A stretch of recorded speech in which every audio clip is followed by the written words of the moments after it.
यं ब्रह्मा मुरेन्द्रदूतमरुत सुन्दरतिर्यस्तरे वेदे साङ्गपदप्रभोपनिषदे कार्यन्त्यं सामगान् ध्यानावसुतस्तद्भवेन मनसा पश्यन्ति यं योगिनो यस्यान्तं न विदुसुरासुरगणा देवाय तस्मै नमः। श्री गोपाल कृष्ण महाराज की जय।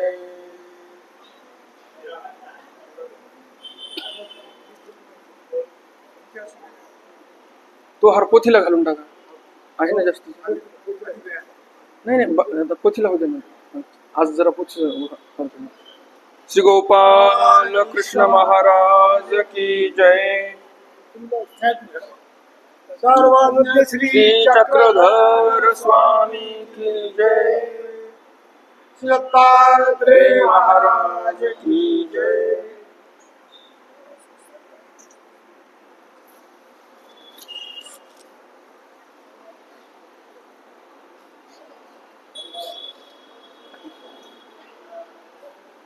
दंड दंड हो छान.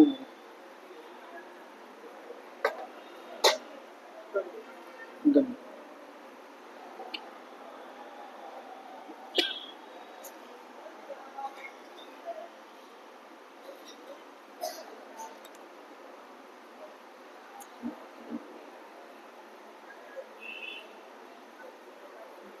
कृष्णाय वासुदेवाय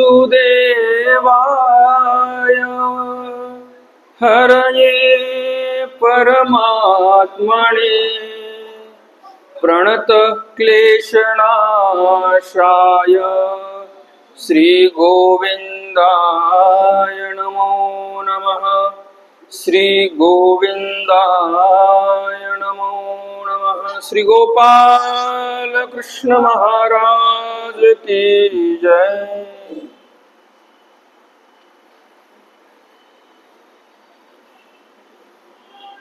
आपण दररोज आरती झाली की सर्वजण दंडवत दंडवत करत असतो. मोठे मोठे स्थान आहेत तिथे ही आरती झाली म्हणजे सर्व रांगेने दंडवत करत असतात, बरोबर की नाही? तर दंडवत करण्याची दिशा कोण्या बाजूने आपण दंडवत करणं चालू केलं पाहिजे, थोडस त्या संदर्भामध्ये सांगू इच्छितो. मी आलं तेव्हापासून पाहत आहे तुमच्यासारखं मी पण दंडवत करतो. तुम्ही जसं ज्या दिशेने सुरुवात करता त्याचप्रमाणे मी दंडवत करत निघतो. पण नेमकी दिशा किंवा कोण्या बाजूने दंडवत करणं चालू करावं हे आपल्याला समजलं पाहिजे. लीळा चरित्रामध्ये जर आपण पाहिलं, बऱ्याच ठिकाणी सर्वज्ञ श्री चक्रधर स्वामींचा मुक्काम हा देवतेच्या मंदिरामध्ये झालेला आहे, बरोबर ना? तर देवतेच्या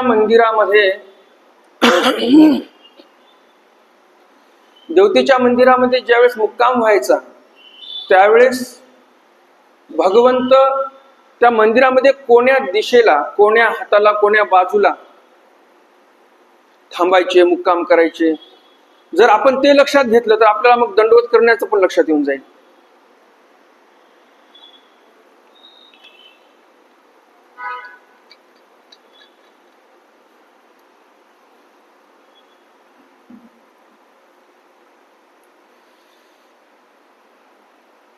बऱ्याच चरित्रामध्ये, पूर्ण चरित्रामध्ये, बऱ्याच नाही तर संपूर्ण चरित्रामध्ये जिथे जिथे देव नपाळत्याच्या मंदिरात गेलेले आहेत मुक्कामी, तिथे तिथे रिगता डावेया हाता देवाचं काय आहे? आसन आहे. कोणतंही चरित्र बघा, कोणताही पाठ बघा, तिथे रिगता डावेया हाता असाच उल्लेख येतो. तर मग हे डाव्या हाताला का बरं देव बसायचे कधी पण? आता रिगता म्हणजे आपलं हे मंदिर आहे, मंदिराच्या मुख्य प्रवेशद्वारामधून आपण प्रवेश केला. आपण रिगत असताना, आतमध्ये येत असताना रिगता डाव्या हाता म्हणजे कोणता हात झाला? हा हात झाला, बरोबर. आणि आता समजून घ्या की एक नपाळत्याचं मंदिर आहे आणि त्या नपाळत्याच्या मंदिरामध्ये देव प्रवेशलेले आहेत, देव गेले आतमध्ये आणि आता इथे मुक्काम होणार आहे. तर आता रिक्ता डाव्या हाता म्हटल्यानंतर आता समजून घ्या या मंदिरामध्ये जे काही देवतेची मूर्ती असेल, स्वामी ज्या समजा महालक्ष्मीच्या मंदिरात गेले किंवा नरसिंहाच्या मंदिरात गेलेले आहेत, समजा समजून घ्या हे नरसिंहाचं मंदिर आहे, आतमध्ये नरसिंहाची प्रतिमा आहे आणि रिक्ता डाव्या हातात देवाचा मुक्काम आहे. म्हणजे जी मंदिरामध्ये देवता आहे त्या देवतेच्या कोण्या हाताला मुक्काम होतो देवाचा? उजव्या हाताला होतो, बरोबर. तर श्रेष्ठ व्यक्ती हा कधी पण उजव्या हाताला ठेवला पाहिजे आपण, हा नियम आहे. राहेरचं स्थान आहे तिथे आपण बरोबर त्या चौकामध्ये डाव्या हातालाच नमस्कार करतो, तिथेच चंदन लावतो, तिथेच विडा अवसर करतो, तिथेच आपलं मस्तक टेकवत असतो. मग आता इथे जे आपण दंडवत करतो, आता इकडनं चालू करतो आपण. समजा आता असं ठरवलं की दंडवत करत करत जायचं आणि मंदिराला त्यासोबतच प्रदक्षिणा मारून जागेवर यायचं. समजा असं बऱ्याच स्थानापाशी असते, समजा आपण तसं ठरवलं की बा असं करायचं, तर मग प्रदक्षिणा करत असताना आपले जे काही विशेष आहेत मंदिरामध्ये ते कोण्या हाताला राहतात आपल्या? आता तुम्ही इकडनं चाललात, इकडनं दंडवताची सुरुवात झाली, मग आता इकडनंच मंदिराच्या मागणं जाणार तुम्ही, तर देव कोण्या हाताला राहिले? डाव्या हाताला राहिले. आणि परमेश्वराला डाव्या हातावर ठेवावं का? कधीच ठेवू नये. भगवंत हे उजव्या हातालाच राहिले पाहिजे. स्वतः स्वामींचं म्हणणं आहे, जिथे स्वामी गेले ज्या मंदिरामध्ये नपाळत्याच्या उजव्या हातालाच थांबलेले आहेत. उजवा हात म्हणजे श्रेष्ठ बाजू झाली, देवतेपेक्षा श्रेष्ठ, म्हणून उजव्या हाताकडे देव थांबायचे. तर मग आता आपण जर दंडवत करायचा म्हटलं तर कोणीकडनं चालू केला पाहिजे? मग योग्य दिशा कोणती आहे, बाजू कोणती आहे? इकडची बाजू योग्य आहे. सुरुवात इकडनं झाली पाहिजे आणि असं दंडवत करत करत पुन्हा जागेवर गेले पाहिजे. आणि एखाद्या वेळेस वाटलं जरी की चला सर्वजण एक प्रदक्षिणा करून जागेवर उभे राहू, तर प्रदक्षिणा जरी झाली तरी देवाला एक चांगली प्रदक्षिणा होते, उलटी प्रदक्षिणा होत नाही, बरोबर की नाही? उरफाटी प्रदक्षिणा नाही, सोयीशी प्रदक्षिणा होते. उजव्या हाताला देव राहतात. आता इकडनं चालू केली आपण, दंडवत करणं चालू केलं ना या हाताने, इकडनं असं दंडवत करत आलो आपण. आता इकडं आता आपण चाललोय, मग आता देव कोणी हाताला आले? आपल्या उजव्या हाताला आले की नाही? मग कधीही देवाला उजव्या हाताला ठेवून प्रदक्षिणा घालण्याची पद्धत असते आणि कधीही दंडवताची सुरुवात इकडनंच झाली पाहिजे, या बाजूने. हे लक्षात ठेवायचं. आणि आपल्याला उद्यापासून हे अंमलात आणायचं, बरोबर की नाही? तर ह्या बारीक सारीक गोष्टी आपण लक्षात ठेवल्या पाहिजे. आणि जे मी म्हणालो ते काही माझं नाही, ते आहे लीळा चरित्रामध्ये जे आलं ते तुमच्यापर्यंत मी पोहोचवलं. मग आता यावर तुम्हाला काय वाटते तुम्ही तुमचं ठरवा. तुम्हाला जर वाटत असेल की सर्वज्ञ श्री चक्रधर स्वामी उजव्या हाताला थांबायचे आणि श्रेष्ठ व्यक्ती उजव्या हाताला ठेवावा, देवाच्या तत्वाप्रमाणे जे योग्य बाजू आहे त्याप्रमाणे दंडवत केला तर देवही आपले उजव्या हातालाच राहतील, म्हणून ही बाजू योग्य आहे. बाकी तुमची सर्वांची इच्छा. उजव्या हाताला बरोबर झालं, ते फक्त एवढं झालं की थोडंसं उंच पाहिजे होतं. आता ते हळूहळू सुधारा तुम्ही, आता तर सुरुवात आहे आपली, बरोबर की नाही? हा ते तुमच्या याने करा. परंतु मी तुम्हाला हे म्हणणारच होतो की आज किशोर भाऊंनी जे आसन रचलेलं आहे देवासाठी ते अगदी योग्य दिशेला रचलेलं आहे. जे मोठ्या मोठ्या पोथ्या बघा, जिथे पोथ्यांमध्ये ते बाबा पोथी सांगण्यासाठी बसतात त्यांच्या उजव्या हाताला देवपूजा या हातालाच असते, बरोबर? तर हे बारकावे आपल्या लक्षात आले पाहिजे. हे याच्यामध्ये आपण आता सुधारणा केल्या पाहिजे. आता आपल्याला माहिती नव्हतं, कधी आपल्याला कोणी सांगितलं नसेल, भरपूर इथे पोथ्या पाठ होत असतात असं ऐकून आहे मी. पण ह्या गोष्टींकडे आपण लक्ष दिलं पाहिजे. त्यांनी सांगितलं नसेल, त्यांनी कदाचित विसरले असतील सांगायचं, पण आता मी योग्य जी बाजू आहे ती सांगितलेली आहे आणि त्यावर तुम्ही अंमल करावं, एवढंच म्हणणं आहे.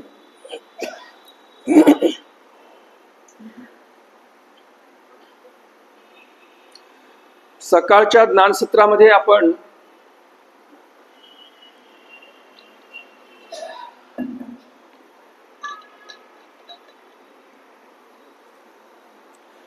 दंडवत हो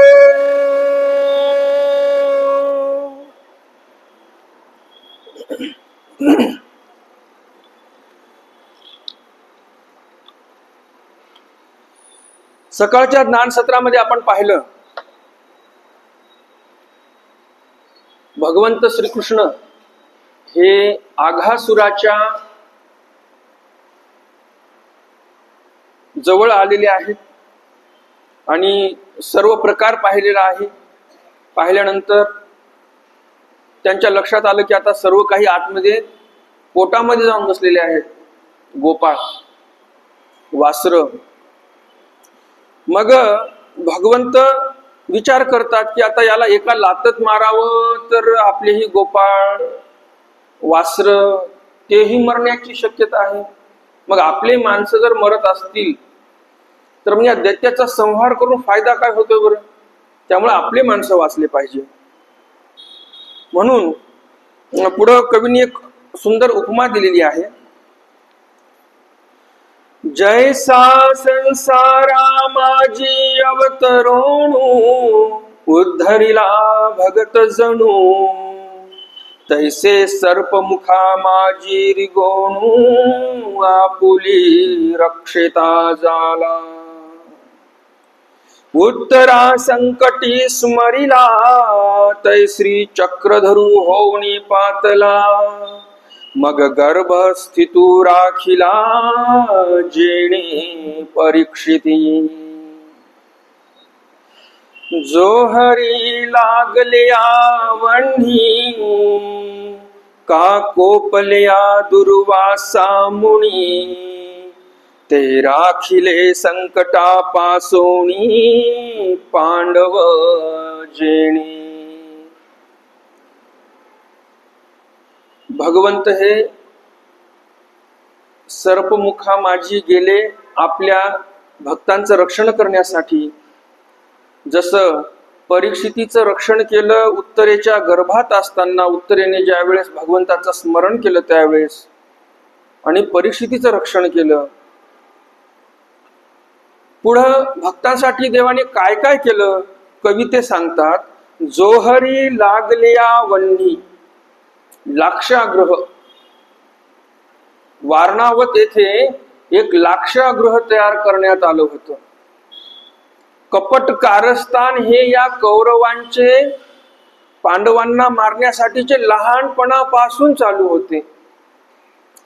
त्या भीमाला कधी त्या खिरीमधूनच विष द्यायचं, कधी काहीच करायचं, कधी काहीच करायचं. म्हणजे दुर्योधना या पांडवांना लहानपणीच संपवण्याच्या विचारात होता.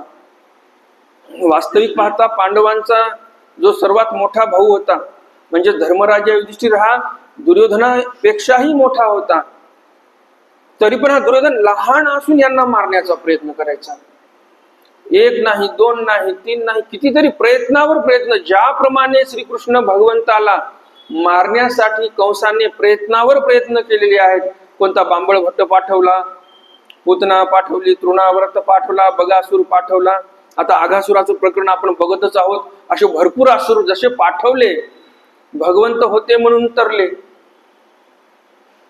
त्यांनी राक्षसांचा संहार केला.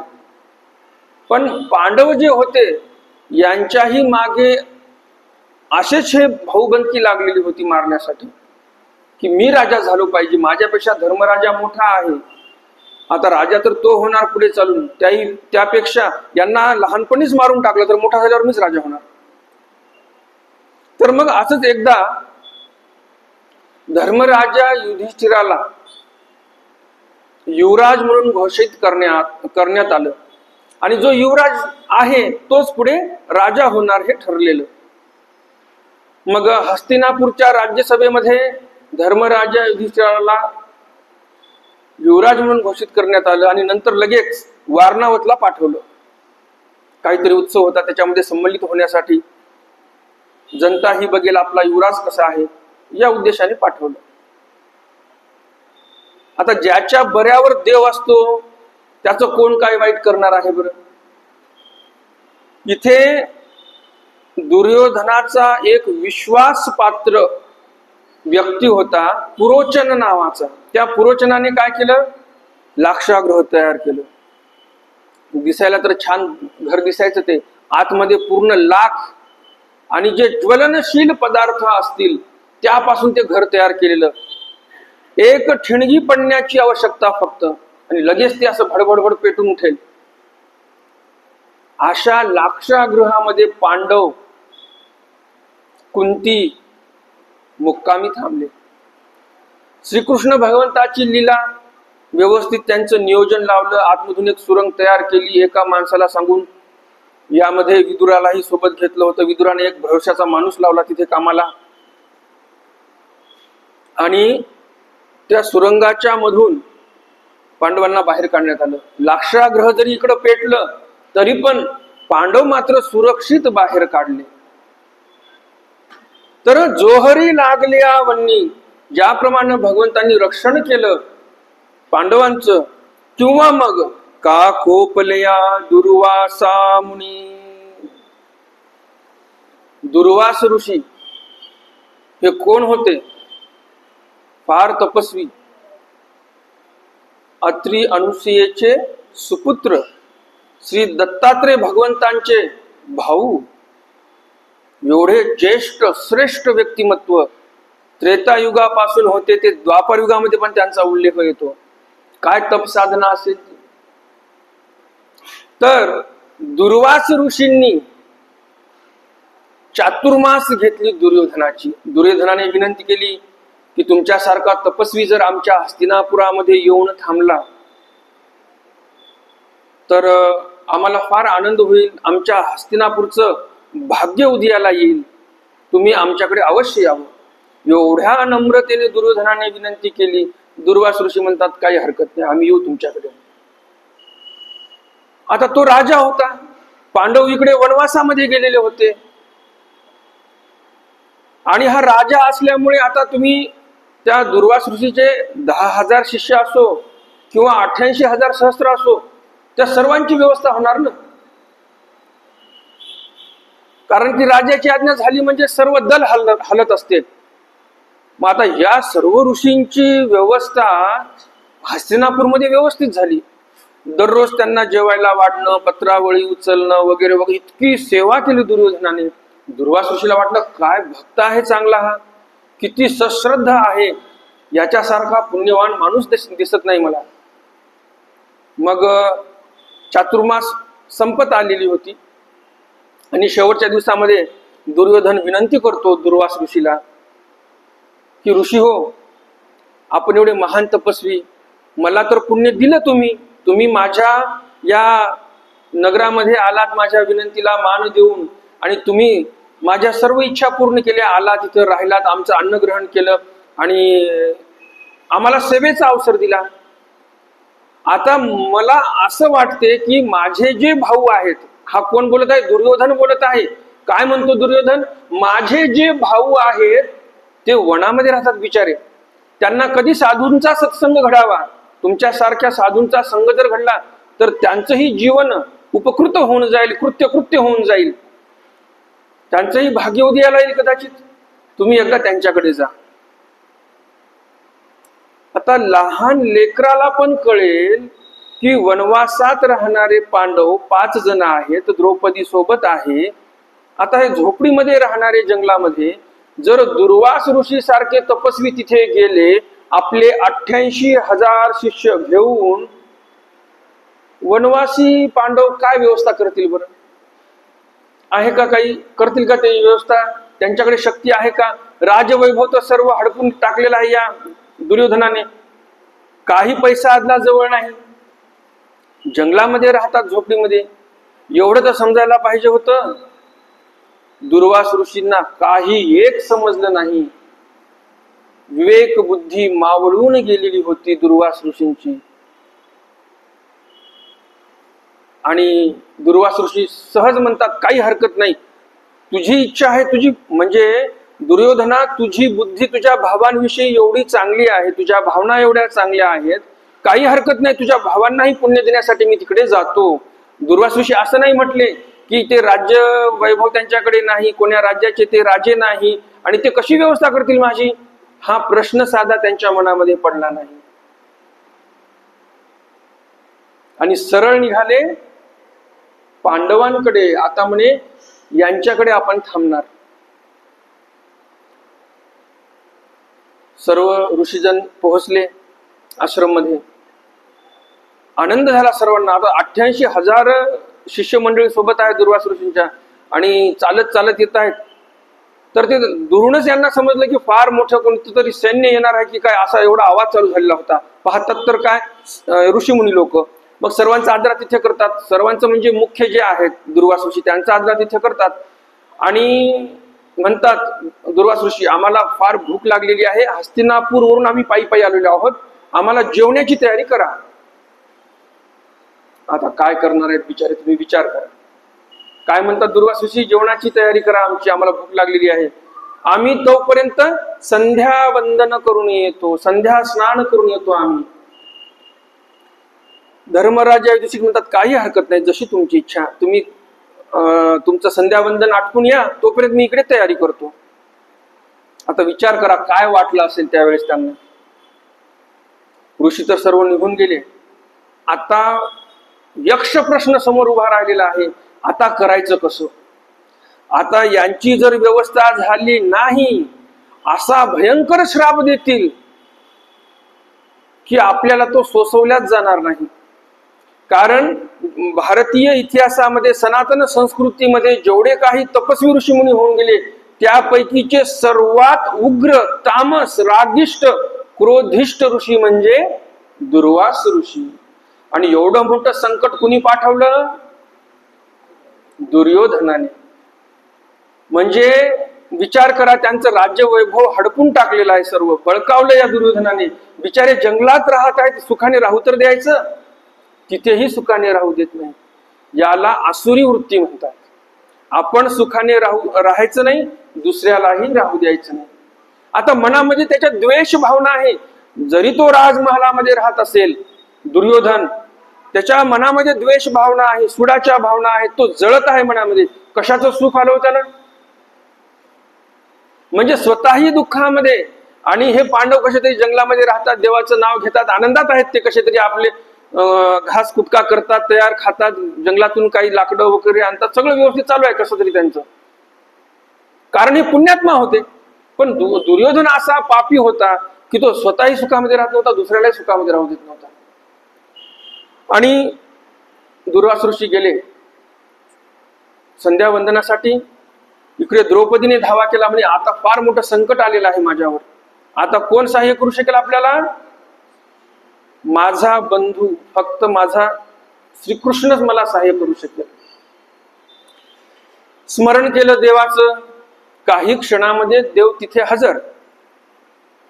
हजर झाले आणि म्हणतात, मला फार भूक लागलेली आहे कृष्णे, मला भूक खूप लागलेली आहे, मला जेवायला वाढगडे. काय तुझे काम आहेत ते नंतर बघू.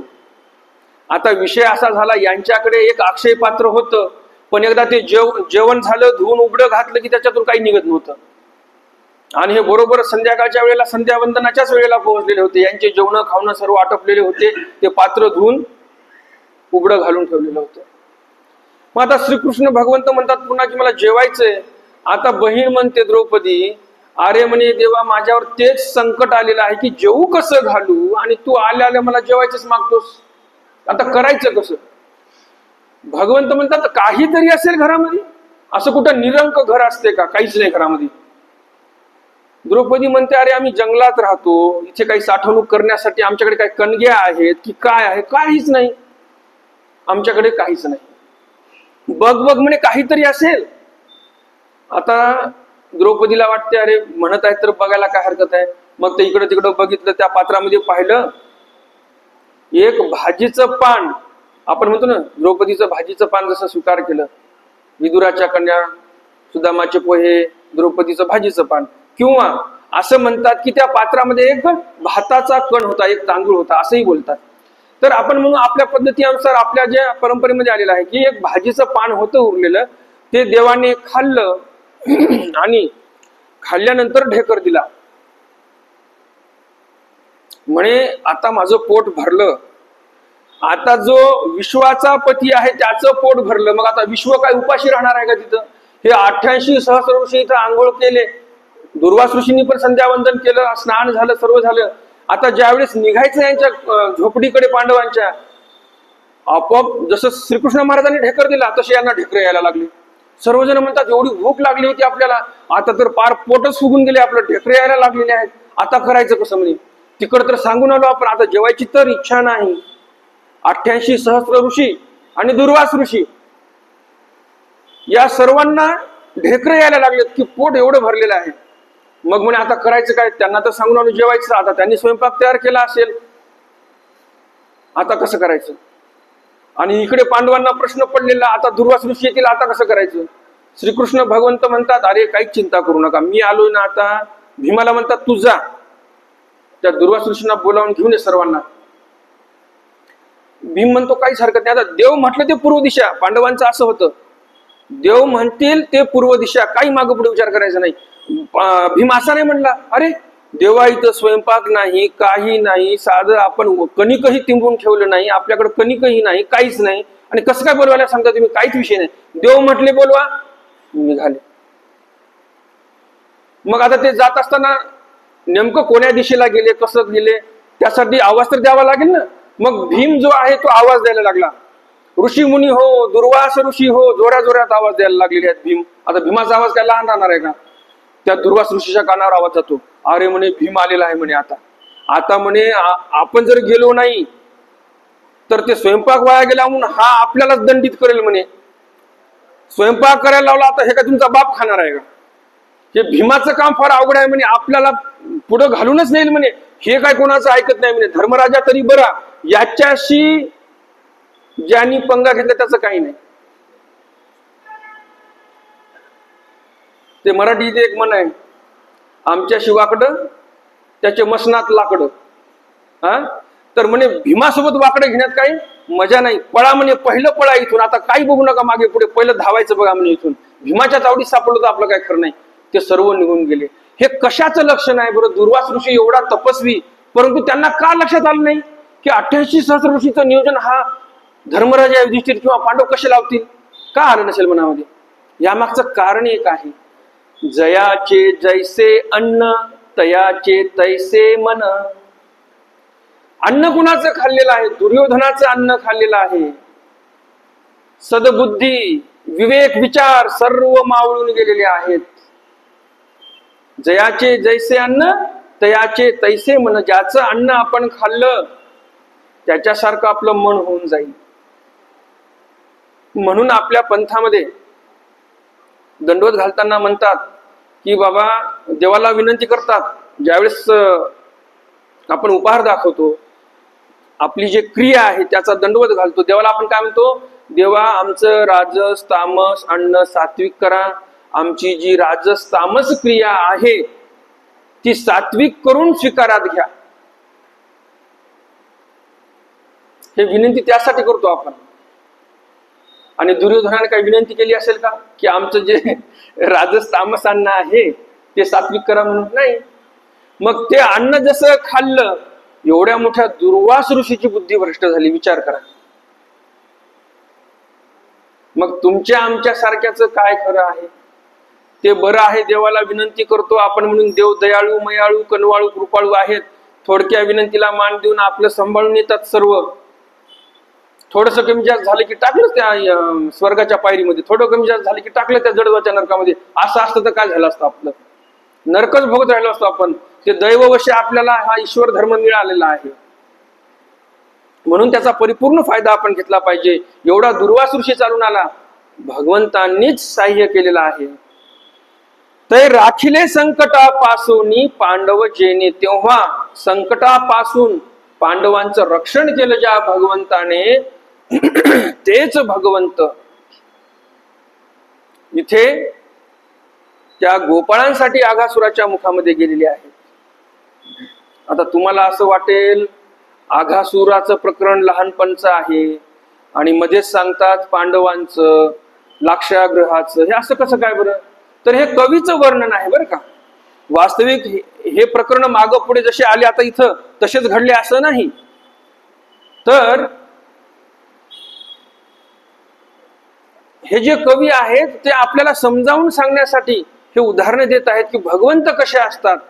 जे भक्तांचं रक्षण करण्यासाठी धावून जातात तेच भगवंत इथे आघासुराच्या पोटामध्ये जे गोपाळ गेलेले आहेत, वासरं गेलेले आहेत, त्यांचं रक्षण करण्यासाठी त्या आघासुराच्या मुखामध्ये गेलेले आहेत. यमलोकी धाडी घालोनी अर्जुनेसी क्षीराब्धी जाऊनी मृत्ये आपत्ये आणुनी ब्राह्मणू संतोख विला. यमलोकी धाडी घालोनी, यमलोकामध्ये धाड घातली. श्रीकृष्ण भगवंत क्षिप्रा नदीच्या तीरावर, मध्य प्रदेशमध्ये जे क्षिप्रा नदी वाहते त्या क्षिप्रा नदीच्या तीरावर उज्जैन येथे सांदीपानी ऋषींचा आश्रम होता आणि त्या आश्रमामध्ये श्रीकृष्ण भगवंत हे अध्ययनासाठी गेलेले होते गुरुकुळामध्ये. आणि त्या गुरुकुळामध्येच मग हे सुदामा वगैरे सर्व सोबत होते. तेच हे गुरुकुळ. बलरामही होते. सर्वांनी तिथंच शिक्षण घेतलेलं आहे. श्रीकृष्ण भगवंतांनी 14 दिवसामध्ये 14 विद्यांचा अभ्यास केला, सर्व अध्ययन केलं. आणि निघण्याची वेळ झाली त्यावेळेस श्रीकृष्ण भगवंत म्हणतात आता गुरु दक्षिणा देण्याची वेळ झालेली आहे, मागा तुम्हाला काय पाहिजे. आता हे ऋषी मुनी लोक यांचं काय, आम्हाला काही लागत नाही. यांच्या तोंडातला शब्द काय असतो, आम्हाला काही लागत नाही.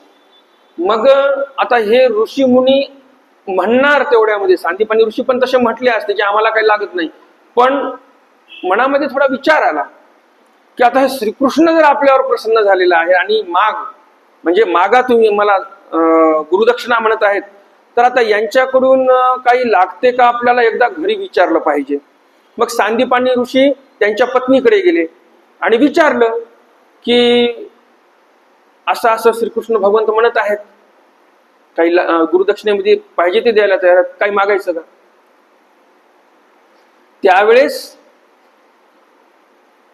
ती माता म्हणते की मला माझा मुलगा पाहिजे. मग असं म्हटल्यानंतर सांदीपानी ऋषी म्हणतात वा वा वा, छान ध्यानात आणून दिलं तुम्हाला. मग लगेच सांदीपानी ऋषी जातात कृष्णाकडे, भगवान श्रीकृष्ण महाराजांकडे आणि म्हणतात की आम्हाला आमचा पुत्र आणून द्यावा. श्रीकृष्ण भगवंत म्हणतात काहीच हरकत नाही, तुमचा मुलगा कुठे गेला होता. आता जसे पोलीस चौकशी करतात ना, केस आली म्हणजे पोलीस चौकशी करतात, मग तसं श्रीकृष्ण भगवंत पण चौकशी करायला लागतात की मग तुमचा मुलगा कुठे गेला होता, कसा मेला, काय झालं, काही नाही, सर्व चौकशी करतात. ते सांगतात की असा असा समुद्राकडे गेला होता, तिथे पडून मेला. मग म्हणे काही हरकत नाही. समुद्राकडे गेले. श्रीकृष्ण भगवंतांनी आवाहन केलं समुद्राला, समुद्रा समोर ये. समुद्र प्रकट झाला. म्हणे असा असा आमच्या गुरुजींचा मुलगा तू मारलेला आहे. म्हणे मी मारलेला नाही. मग म्हणे गेला कुठं, आमचे गुरुजी तर म्हणत आहेत समुद्रामध्ये मेला. म्हणे मी कशाला मारू त्याला, या समुद्रामध्ये एक राक्षस आहे शंखासूर नावाचा, त्याने त्याला ओढून एकदम समुद्राच्या तळाला नेलेला आहे. असं म्हटल्यानंतर मग श्रीकृष्ण भगवंत म्हणतात काहीच हरकत नाही. श्रीकृष्ण महाराज लगेच समुद्रामध्ये प्रवेश करतात, एकदम तळाला जातात, समुद्राच्या खोलवर, लांब एकदम गहिराईमध्ये. आणि तिथं गेल्यानंतर तो शंखासूर तिथे बसलेला असतो एका शंखामध्ये लपून. आणि मग तिथे शंखासुराचं आणि श्रीकृष्ण भगवंताचं युद्ध होते. श्रीकृष्ण भगवंत त्याला म्हणतात की माझ्या गुरुजींचा मुलगा तुमच्याकडे आहे. शंखासूर म्हणतो तू कोण आहेस, असं तसं उद्धटापणे बोलणं. श्रीकृष्ण भगवंत म्हणतात लातो की भूत बातो से नाही मानते. मग झालं युद्ध चालू. त्याला तिथं मारलं, त्या शंखामध्ये पाहिलं, शंखामध्ये पण तो सांदीपानी ऋषींचा मुलगा नव्हता. मग आता काय करायचं? मग आता गेला कुठे असेल? या असुराचं नाव शंखासूर होतं आणि ज्या शंखामध्ये तो राहायचा त्याचं नाव पांचजन्य होतं. आणि श्रीकृष्ण भगवंताला हा शंख त्या शंखासुरापासून भेटलेला आहे. किंवा पाठभेदानुसार पांचजन्य असुर असं त्याचं नावही होतं पाठभेदानुसार, बरं का, दुसऱ्या पाठामध्ये आलेलं आहे. तर श्रीकृष्ण भगवंतांनी उभ्या आयुष्यामध्ये जेवढ्या दैत्यांना मारलं, जेवढ्या अधर्मी राजांना मारलं आणि त्या युद्धामध्ये जो शंख वाजवलेला आहे तो पांचजन्य आहे. त्या श्रीकृष्ण महाराजांच्या मूर्तिवर्णनामध्ये आलेला आहे. पांचजन्य करी घोर गर्जना, रिपुकापत थरथरा, सुदर्शन करी देखुनी दानव, लंघित गिरी कंदरा, जय जय श्री अच्युता कृपा करी, मजवरी चिन्मयवरा, एक वेळ श्री मूर्त तुझी मज दाखवी गुण गंभीरा. असं ते एक सुंदर मूर्तिवर्णन आहे. जय जय श्री अच्युता कृपा करी, मजवरी चिन्मयवरा, एक वेळ श्री मूर्त तुझी मज दाखवी गुण गंभीरा. श्रीकृष्ण भगवंताची जर स्तुती स्तवन करायची असतील तर असेच आपण भजन केले पाहिजे, असे मूर्तिवर्णन केले पाहिजे. पण माणसाचं कसं झालेलं आहे, या जीवाच्या ठिकाणी जे करावंसं वाटते तेच देवामध्ये हा जीव पाहतो. या माणसांना जसं नाचावंसं वाटेल तसंच नाचतो माणूस, परंतु निमित्त देवाचं ठेवतो. बरोबर की नाही? आता दहीहंडीचे कार्यक्रम झाले मोठे मोठे, आपल्या नागपूरमध्ये पण झाले असतील, बऱ्याच ठिकाणी झाले, नांदेडमध्ये पण कार्यक्रम झाले मोठे मोठे दहीहंडीचे. पूर्ण नांदेड शहरामध्ये जागोजागी बॅनर लावलेले, जे सर्वात मोठी दहीहंडी होती. प्रमुख आकर्षण काय? दहीहंडी. दहीहंडी प्रमुख आकर्षण आहे ना, कार्यक्रमच त्याचा आहे. पण बॅनरवर काय लावलेलं आहे? प्रमुख आकर्षण गौतमी पाटील. आता घ्या, आता काय करावं आपल्या लोकांना? आता काय घेणं देणं त्या गौतमी पाटलाचं आणि त्या दहीहंडीचं? आणि त्या दहीहंडीच्या कार्यक्रमात तिला नाचवण्याचं काय प्रयोजन? आपल्या अंगातले जे अवगुण आहेत ना, त्या अवगुणानुसार आता हल्लीचे लोक ते देवाचे कार्यक्रम करायला लागलेले आहेत. आता देवाचं भजन आहे. आता हल्ली बरेच काही भजनी मंडळ असे निघालेले आहेत, आपल्या मोठ्या मोठ्या कार्यक्रमामध्ये येतात भजन म्हणायला, आणि तिथं त्या भजनी मंडळामध्ये मुली असतात भजन म्हणायला, आणि त्या मुली नाचतात स्टेजवर. आपले साधू संत खाली बसून बघत आहेत. आता हे आपला अध्यात्म काय सांगते? आपण चाललोय कुठे? तर आपण जे सण उत्सव साजरे करतो त्यामध्ये आधुनिकतेच्या नावावर हा थिल्लरपणा करता कामा नये. बरोबर की नाही? आता हे जे सांगतोय मी म्हणजे तुम्हाला सांगतोय असं नाही. आता ह्या चॅनलच्या माध्यमातून लाखो लोक ऐकणारे आहेत. हा संदेश जो आहे तो सर्वांसाठी आहे. आपल्या कृष्ण मंदिरमध्ये जेवढे जमले त्यांच्यासाठी आहे असं नाही, सर्वांसाठी आहे. तर आपल्या जीवाची गती अशी आहे की आपल्याला जसं आवडते त्याप्रमाणे आपण करत चालतो. आपल्या स्वामींनी सांगितलेलं आहे, अन्य शास्त्र आपल्या कामाचे नाही, एक ब्रह्मविद्याशास्त्र कामाचं आहे. बरोबर की नाही? परंतु हल्ली आपण अन्य शास्त्राकडे फार वळलो. वासनिकांचे फार फोन येतात. आता माझं चॅनल असल्यामुळे मला खूप फोन येतात. म्हणतात, बाबा तुम्ही पंचांग पाहता का, ज्योतिष पाहता का, अमक पाहता का, तमक पाहता का? आता तुम्ही सांगा, देवाने सांगितलेलं आहे अन्य शास्त्र आपण अभ्यासू नये, पण जनतेचा जास्तच ओढा दिसतो त्याच्याकडे, म्हणून आपले साधू संत आता त्याच्याकडे वळलेले आहेत. मग ज्योतिष सांगणे, पत्रिका काढणे वगैरे वगैरे. मी असं म्हणत नाही की ज्योतिषशास्त्र खोटं आहे, असं म्हणत नाही बिलकुल. आताचे तथाकथित लेफ्टिस्ट लोक म्हणत असतील, सोकॉल्ड प्रोग्रेसिव्ह लोक म्हणत असतील, वामपंथी विचाराचे लोक म्हणत असतील हे सर्व खोटं आहे. मी खोटं आहे असं नाही बोलत. आपल्या देवाने त्याचा निषेध सांगितलेला आहे. तुम्ही विचार करा, जसं आता त्या भविष्यशास्त्रामध्ये सांगतात, ज्योतिषशास्त्रामध्ये अमका ग्रह आहे, तमका ग्रह आहे, असा त्याचा आपल्यावर जीवनावर प्रभाव होणार आहे. मग काही लोक म्हणतात असं थोडी असते, ते ग्रह तेवढ्या लांब आपल्यावर काय प्रभाव होणार आहे असं म्हणतात की नाही? तर तुम्ही विचार करा, आता जे लोक असे म्हणणारे आहेत त्यांच्या पुढे छोटंसं उदाहरण जर आपण प्रस्तुत केलं की पौर्णिमेच्या वेळेला पावसाळा असो, उन्हाळा असो, हिवाळा असो, पौर्णिमेच्या वेळेला समुद्राला भरती का येते? ज्या भागाला परिपूर्ण चंद्र उगवलेला आहे त्या भागामध्ये समुद्राला भरती येते, अमावस्येला ओहोटी येते, पाऊस येवो न येवो. कशामुळे? त्या चंद्राचा प्रभाव आहे या पृथ्वीवर, पडत आहे. जे काही गुरुत्वाकर्षण म्हणा, काही वेगळे वेव्स असतील, पण प्रभाव होत आहे. पृथ्वीवर किती टक्के पाणी आहे? 70%, 71% जे काही असेल. आपल्या शरीरात किती पाणी आहे? तेवढंच आहे. रेशो बरोबर आहे की नाही? मग पृथ्वीवर, एवढ्या मोठ्या पृथ्वीवर त्याचा परिणाम होतो पौर्णिमेच्या दिवशी चंद्रामुळे. जर पृथ्वीवर जे समुद्र आहे त्याला भरती येते, मग आपणही त्या पृथ्वीचेच अंश आहोत ना. मग आपल्यावर होणार किंवा नाही? होणार. मग असं म्हणत नाही मी की ज्योतिषशास्त्र खोटं आहे, पण आपल्या देवाने सांगितलं की तुम्ही देवधर्म करा, फक्त काय बघायचं ते मी बघून घेईन. त्यामुळं आपलं काम आहे चांगला देवधर्म करणे. या कामामध्ये जायचं नाही. कोणाला ते पितृदोष, कोणाला काळसर्पयोग, अमका योग, तमका योग, मग अमका विधी करा 25,000 रुपये, अमका विधी करा 51,000 रुपये, असे कामं चालू आहेत आपल्या इकडे. श्रीकृष्ण सर्वज्ञ श्री चक्रधर स्वामींनी याच्या विरोधात कार्य केलं 800 वर्षापूर्वी. हे असं कर्मकांड किंवा लोकांना लुबाडणे असं नको. पण आता महानुभाव पंथातील सर्व नाही, काही लोक तिकडेच वळत आहेत. म्हणजे देवाच्या तत्वाच्या विरोधामध्ये जाऊन हे कार्य चालू आहे. तर अशा प्रकारे यमलोकामध्ये धाडी घातलेली आहे मग देवाने. कारण शंख तर भेटला पांचजन्य श्रीकृष्ण भगवंतांना, पण आता जो मुलगा आहे सांदीपानी ऋषीचा त्याला कुठून आणायचं?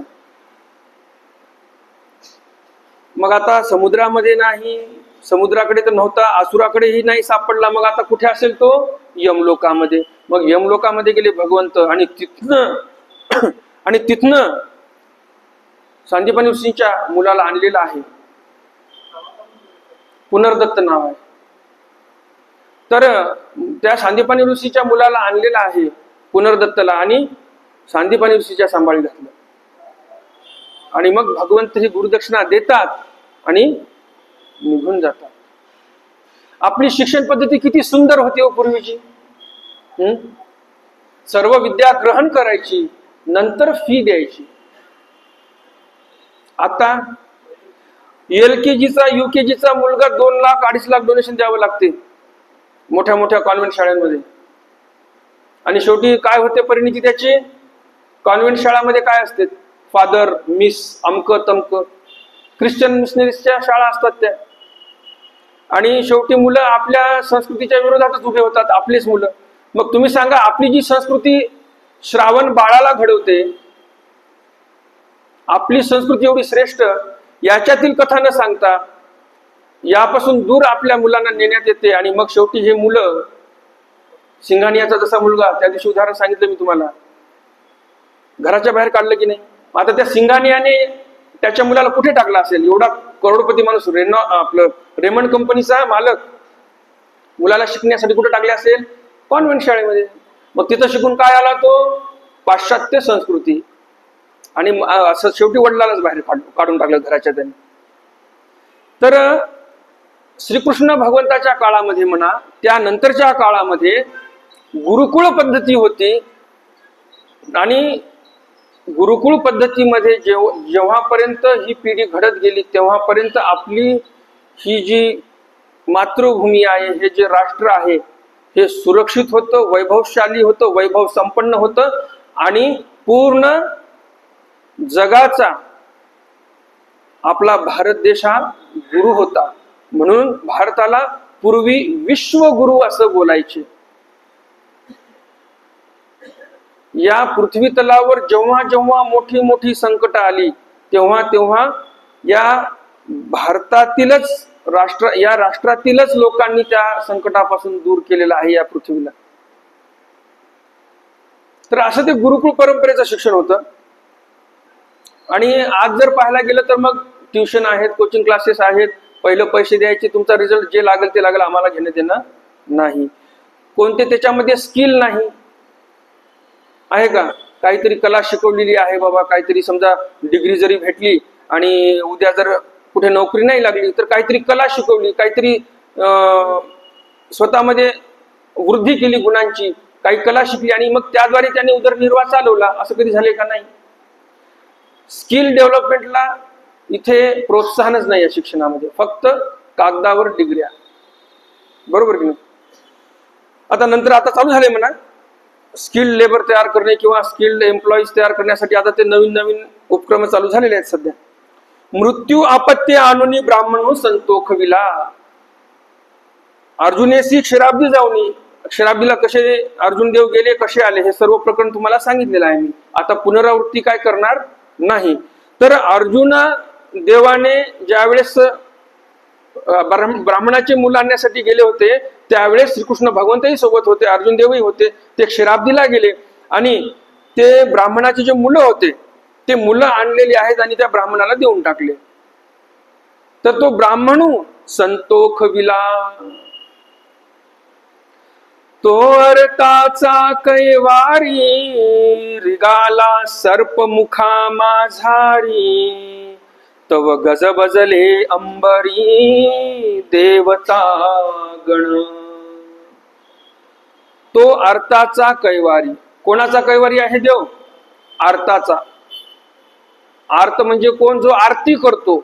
आरती म्हणजे निरंजनी पेटवणे नवाळणी ठेवून देणे, ती आरती नाही. इथे आर्त या शब्दाचा काय अर्थ आहे? भगवंताला म्हणणे, देवा तुची व्हावा, तुची भेटावा. तळमळ आहे मनामध्ये. असा ज्यावेळेस हा जो धावा करतो त्यावेळेस आपण म्हणू शकतो की ते आरती आहे किंवा अर्थपूर्वक दंडवत.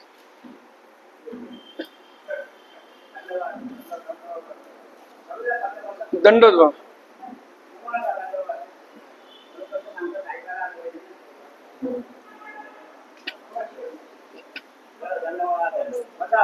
दंड.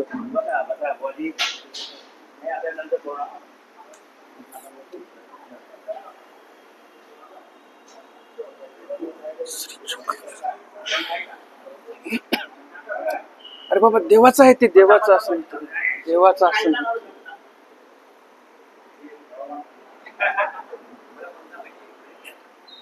दंड.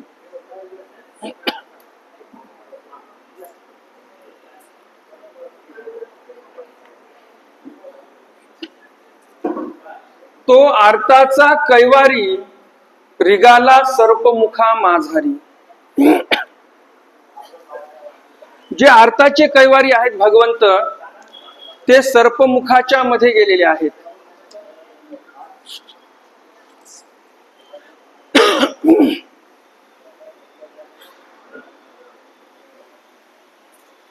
आर्त कशाला म्हणतात? देवा तुची व्हावा, तुची भेटावा, अशा ज्यांच्या मनामध्ये भावना आहेत त्यांना म्हणावं की त्यांनी आरती केलेली आहे. जोपर्यंत हा जीव आरती करत नाही तोपर्यंत भगवंतही साह्यभूत होत नाहीत आपल्याला. उदाहरण आहे हस्तिनापूर मधील, ज्यावेळेस द्रौपदीचं वस्त्राकर्षण चालू होतं. आपण कधी हा प्रकरण आला तर काय बोलायचं? मी मागच्या वेळेस सांगितलं, वस्त्राकर्षण, वस्त्रहरण नाही. कारण वस्त्रहरण म्हटलं तर क्रिया पूर्ण झालेली आहे. हरण म्हटलं तर काय? क्रिया पूर्ण झाली. त्यामुळं प्रकरण तसं घडलंच नाही, हरण झालेलंच नाही. त्यामुळं काय बोलायचं? वस्त्राकर्षण. फक्त दुशासनाने तिथे कपडे ओढलेले आहेत. बरोबर ना? तर ज्यावेळेस हा प्रसंग द्रौपदीवर आला त्यावेळेस कोणाचा धावा केला द्रौपदीने? त्यांचे जे पती होते, धर्मराजाला मदतीला बोलवलेला आहे, धर्मराजा मदतीला नाही आला. मग भीम असेल, अर्जुन असतील, नकुल, सहदेव या सर्वांचा धावा केला की माझ्यावर एवढं मोठं संकट आहे, तुम्ही मदतीला या. परंतु हे कुठे बसलेले होते? तिथे द्यूत चालू होतं, सर्व हरून बसलेले होते. मग आता पांडव तर काही कामाला आले नाही. मग आता धावा केल्यानंतर धृतराष्ट्र जे होते म्हणे, तुमची कुलवधू आज एवढ्या मोठ्या संकटात आहे, कुलवधूचं वस्त्र आकर्षण इथं चालू आहे भर राज्यसभेमध्ये, तुम्ही इथे आता हे कार्य थांबवलं पाहिजे. हे जे गैरप्रकार चालू आहे, तुम्ही राजे आहात, उद्या इतिहास तुम्हाला प्रश्न विचारणार आहे, तुम्ही राजे असून असं कसं काय कृत्य होऊ दिलं. धृतराष्ट्र तर धृतराष्ट्रच होता, तोही काही बोलला नाही. मग आठवले पितामह भीष्म, गुरु द्रोणाचार्य, कृपाचार्य, सर्वांचा धावा केला. आता हे ज्यावेळेस धावा चालू होता इकडचा, श्रीकृष्ण भगवंताला काही कळालं नाही का माझ्या बहिणीवर एवढं मोठं संकट आलेलं आहे. पण देवाचा धावा हिने केलाच नाही. द्रौपदीने धावा कोणाचा केलेला आहे?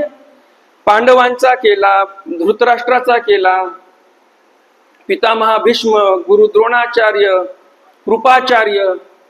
जेव्हा जेव्हा या जीवाची अपेक्षा जीवाकडून असते, परमेश्वर तुम्हाला सहाय्य नाही करणार. त्याचं ज्वलंत उदाहरण आपल्या समोर आहे द्रौपदीचं. सर्वांकडे धावा केला, सर्वांकडे वास पाहिली की कोणीतरी मदतीला येईल, कोणीही राज्यसभेमधलं मदतीला आलेलं नाही. मग आठवला देव. ज्यावेळेस भगवंताचा धावा केला, श्रीकृष्ण भगवंताचा, त्यावेळेस मग काय? देशोदेशीचे बहुमोलाचे, गर्भरेशमी शालू जरीचे, नेसवी भगवंत कुमारा सकुमारा, जय नंद कुमारा सकुमारा. भवदोष क्लेश त्रयतापहरा, भव दोष क्लेश दुख पापहरा, जय नंद कुमारा सकुमारा, जय नंद कुमारा सकुमारा. देशोदेशीचे बहुमोलाचे, गर्भरेशमी शालू जरीचे, नेसवी भगवंत कुमारा सकुमारा. भगवंताचा धावा केला त्यावेळेस मग देवाने मग काहीच कमी केलं नाही. देशोदेशीचे बहुमोलाचे सर्व शालू नेसवले. काय नेसवायचं होतं बहिणीला? हे कशासाठी सांगतोय मी? कारण तो म्हणजे भगवंत अर्थाचा कैवारी. बहीण जरी असेल, तिने आरती केली की देवा तूच आहे माझा, आता कोणी नाही, तेव्हाच मदत केली भगवंताने. म्हणून आपण जोपर्यंत इतरावर अवलंबून आहोत, इतरांकडून अपेक्षा आहेत, तोपर्यंत भगवंतही आपल्याकडे पाहत नाहीत. कारण दामोदर पंडित काय म्हणतात? भगवंत कसे आहेत? अर्थाचे कैवारी आहेत. जे संसारीच आहेत त्यांना देव पाहिजेच नाही, आशांचे कैवारी नाही. रिगाला सर्पमुखा माझारी, सर्पमुखामध्ये भगवंत प्रवेशलेले आहेत. तव गजबजले अंबरी देवतागण. जे अंबरामध्ये, आकाशामध्ये देवतागण होते, देवतेंचा समुदाय, समूह जो जमलेला होता, ते गजबजून गेले. आता नेमकं काय होईल? देवतर आतमध्ये गेले. काय होणार नेमकं पुढं? सर्वांच्या मनामध्ये एक आतुरता निर्माण झाली. थोडस ज्याला आपण म्हणतो की कुतूहल निर्माण झाली की आता नेमकी लीळा कशी पुढे होणार.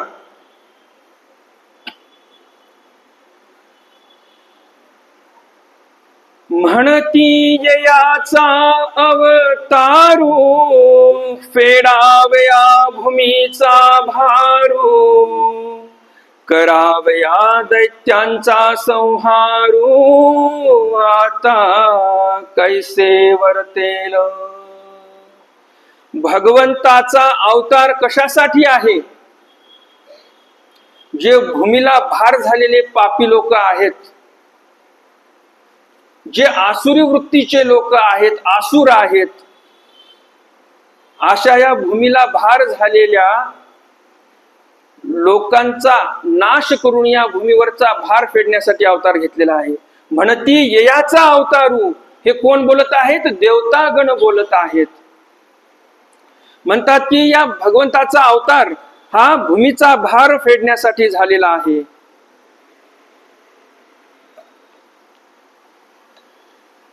मग या भूमीवर भार कोण आहेत?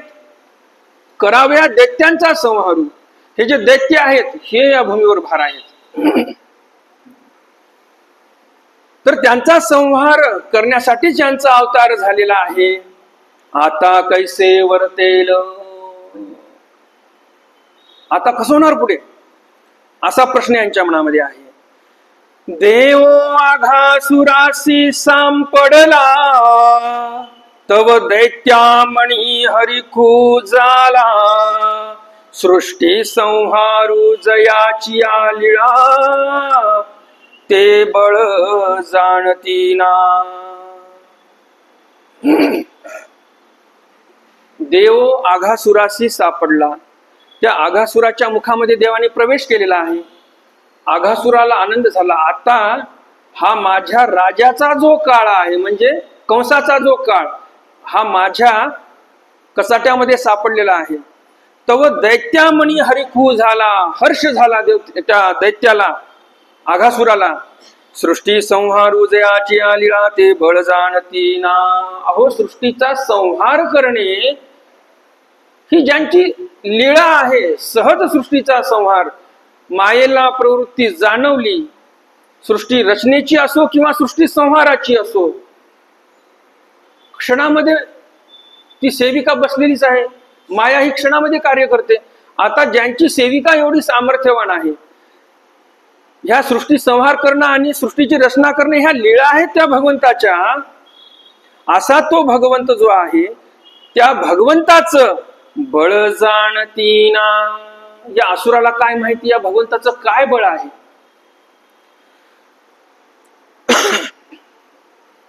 श्रीकृष्ण रूप हृदयी प्रवेशले, तव आघासूर पण गेले. आत्मस्वरूप निर्मळ झाले, तेणे सन्निधानी. भगवंत अवतार घेतात म्हणजे नेमकं काय करतात बरं? जसा परीस असतो, परीस ज्या वेळेस लोखंडाला स्पर्श करतो, त्यावेळेस त्या लोखंडाचं सुवर्णामध्ये रूपांतरण करतो. हे सामर्थ्य आहे त्या परिसाचं. तर जसं त्या लोखंडाचं सोनं होते, त्याप्रमाणे भगवंत ज्या जीवाला स्पर्श करतील, त्या जीवाचं सोनं केल्याशिवाय राहत नाहीत भगवंत. कारण संबंधदान हे तर ठरलेलंच आहे. मग तो असुर असो, दैत्य असो, मित्र असो, शत्रू असो, कोणीही असो, स्पर्श झाला, संबंधदान 1000 वर्षाचं आक्षेपलं. अष्टभोग परिपूर्ण जीवन भोग भूमीमध्ये 1000 वर्षापर्यंत भोगणार. दुसऱ्यांदा स्पर्श झाला, 10,000 वर्षापर्यंत भोगभूमी मनुष्य देह घेऊन अष्टभोग परिपूर्ण जीवन जगणार. त्याही नंतर स्पर्श झाला तर मग आयुष्य वाढणार नाही. 10,000 वर्ष तर 10,000 वर्षाच्या वर आयुष्य वाढणार नाही, परंतु त्यामध्येच सुख विशेष त्या जीवाला होणार आहे. मग आता देव कुठे प्रवेशलेले आहेत? आघासुराच्या मुखामध्ये गेले. म्हणजे आघासुराला संबंध झाला. आणि संबंध झाला म्हणजे काय झालं? त्याचा उद्धारच झाला. त्या नरक योनीतून उद्धार झाला म्हणजे मोक्षाला गेला, चिरंतन मुक्ती असा अर्थ नाही बरं का इथे. उद्धार झाला म्हणजे त्या नरक योनीतून तो निघून गेला आणि संबंधदानाच्या फळाला जाणार आहे तो पुढे. मग आता उद्धारच झाला नाही का? एका आसुरी वृत्तीच्या कंसाची चाकरी करण्यापेक्षा, कंसाची चाकरी करायची हे असुर, मग आता या आसुरी कंसाची चाकरी करण्यापेक्षा कितीच आनंदाचं जीवन आहे. एकदा स्पर्श झालेला आहे का? मग आता देव तर चालत चालत चालत जिथे गोपाळ आहेत, वासरा आहेत, ते कुठे होते? आघासुराच्या पोटामध्ये जाऊन बसलेले होते. मग आता एकदाही संबंध झाला, दोनदाही झाला आणि भरपूर काही देवाने तिथे दिलं. तर श्रीकृष्ण रूप हृदयी प्रवेशले तो आघासुरपण गेले. आघासुरपण जे आहे ते गेलेलं आहे. आत्मस्वरूप निर्मळ झाले तेने सन्निधानी. त्याचं आत्मस्वरूप देवाने निर्मळ करून टाकलं. पण मग आता आत्मस्वरूप निर्मळ झालं म्हणजे मग आता याची बुद्धी पालटली असेल, हा भगवंताला सोडून देईल. बघूया पुढच्या वेळेमध्ये काय होते. भीतरी वाढिनली श्री मूर्ती तव कुंठली मन पवनाची गती. इंद्रिया झाली निवृत्ती जैसी ब्रह्मविदा. याचा काही विचार बदललेला नाही. शेवटी भगवंतालाच काय करावं लागलं. पोटामध्ये गेल्यानंतर सर्व गोपाळ होते, तिथे वासर होते गायींचे, ते त्यांचं रक्षण करण्यासाठी भगवान श्रीकृष्ण महाराजांनी पोटामध्ये गेल्यानंतर त्या आघासुराच्या भीतरी वाढीनली श्रीमूर्ती, आतमध्ये गेल्यानंतर स्वतःच्या श्रीमूर्तीचा विकास केलेला आहे, मूर्ती वाढवलेली आहे. तव कुंठली मन पवनाची गती. प्रत्येकाच्या शरीरामध्ये वायूचे कार्य असतात म्हणून आपण जगत आहोत, बरोबर की नाही. प्राण, व्यान, अपान, उदान, समान, कृकली, देवदत्त, धनंजय, नाग, कुर्म असे 5 वायू, 5 उपवायू, असे एकंदरीत 10 वायू असतात. तर हे वायू आहेत म्हणून जगतोय आपण. आणि हे वायू जर संपले शरीरातले तर मग काय झालं, इथंच आपलं कार्यक्रम आटपून जातो. मग तर इथे मग कवी तेच सांगत आहेत आपल्याला. त्या आघासुरामध्ये पण वायूचं कार्य होतं. आता हा आघासुर म्हणजे सापाचं रूप धरलेला. साप श्वास घेतो की नाही, प्राणवायू तो आतमध्ये घेतोय सोडतोय, बरोबर की नाही, तेव्हाच तो जगतोय तो. तर हे जे काही पवनाचे कार्य चालू होते ते सर्व मनपवनाचे कार्य थांबून गेले. पूर्ण पोट फाडून देव बाहेर आलेले आहेत. मग आता काय जीवन जगणार आहे तो, संपला विषय त्याचा. इंद्रिय झाली निवृत्ती. इंद्रिया झाली निवृत्ती म्हणजे आता ते काय इंद्रियही राहिले नाही, ते मनही राहिलं नाही. ज्या मनामध्ये असा विचार होता की या कृष्णाला मी मारलं पाहिजे, ते मनही राहिलं नाही. आता पवनही राहिला नाही शरीरामध्ये आणि इंद्रियापासूनही निवृत्ती झाली. आत्मा याचा झाला वेगळा. इंद्रिया झाली निवृत्ती जैसी ब्रह्मविदा. दामोदर पंडितांनी कोणाची उपमा दिली बघा. ब्रह्मविद जे आहेत, ब्रह्माला जाणणारे म्हणजे ईश्वराला जाणणारे जे आहेत, ते जसे या शरीरापासून तिराईत होतात. कालच सांगितलं मी अनात्म्या आत्मप्रतीती, सकाळी झाला वाटते ज्ञानसत्रामध्ये. तर जसं तिथं मी सांगितलं की अनात्म्या आत्मप्रतीती जशी आहे त्याप्रमाणे इथे ब्रह्मविदाचं जे सांगितलेलं आहे तिथे काय सांगितलं, अज्ञानी लोकांची तशी विचारसरणी आहे. अनात्म्य आत्मप्रतीती ही कोणाची विचारसरणी आहे, पर्वत बुद्धी सावमे जाती शब्दे तरी सरपू म्हणती जैसा अनात्मेया आत्मप्रतीती अज्ञान जनासी. अनात्मेय आत्मप्रतीती कोणाशी आहे, अज्ञान जनासी आहे. तर इथे काय म्हणतात पंडितबास आपल्याला, हा आघासूर याच्यामध्ये जो आत्मा होता तो वेगळा झालेला आहे. ज्याप्रमाणे ब्रह्मविद लोक असतात ते म्हणत नाहीत हे शरीर माझं आहे. जसं आपल्या मानवपंथामध्ये म्हण आहे, म्हणजे जे काही साधू संत आहेत ते या शब्दाने उल्लेख करतात आई वडिलांचा. काय म्हणतात, हे माझे देहाचे वडील, हे माझे देहाची आई किंवा हे माझे देहाचे चुलते, असंच आपण बोलतो. म्हणजे काय, मी आत्मा आहे, माझे आई वडील बहीण बंधू चुलता ते सगळे परमेश्वर आहेत, या शरीराचे मात्र हे सर्व आहेत. बरोबर की नाही. तसं ब्रह्मविदाला हे समजते, त्याप्रमाणे झालेलं आहे याचं. आता आत्मा वेगळा झाला, त्याचं शरीर वेगळं होऊन गेलेलं आहे. आत्मा ब्रह्मद्वारी राहिला, परमात्मा श्री कृष्ण बाहेरी प्रकटला. मग परिवारू वेगळा केला, दैत्य देहापासोनी. आत्मा ब्रह्मद्वारी राहिला.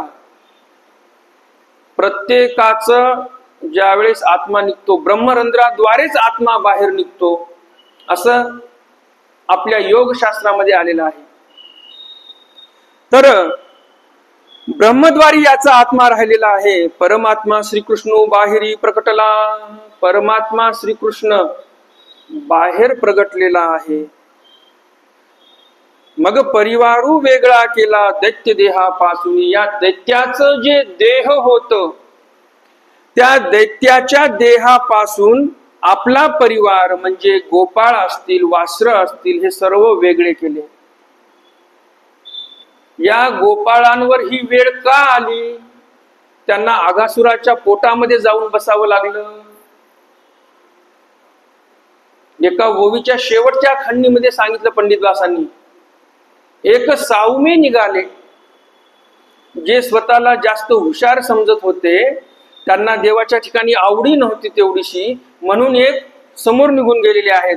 आणि जे समोर निघून गेले होते ते जाऊन बसले आघासुराच्या पोटामध्ये.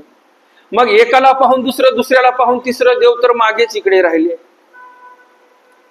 म्हणून संगत करे बडे की तो बडता ही बड जाय, संगत करे गधे की तो सर्प मुख में जाय. बरोबर की नाही? आता हे जे देवाला सोडून पुढे शहाणपणा करत गेले, त्यांची संगत बाकीच्यांनी केली, ते सापाच्या मुखामध्ये जाऊन बसले.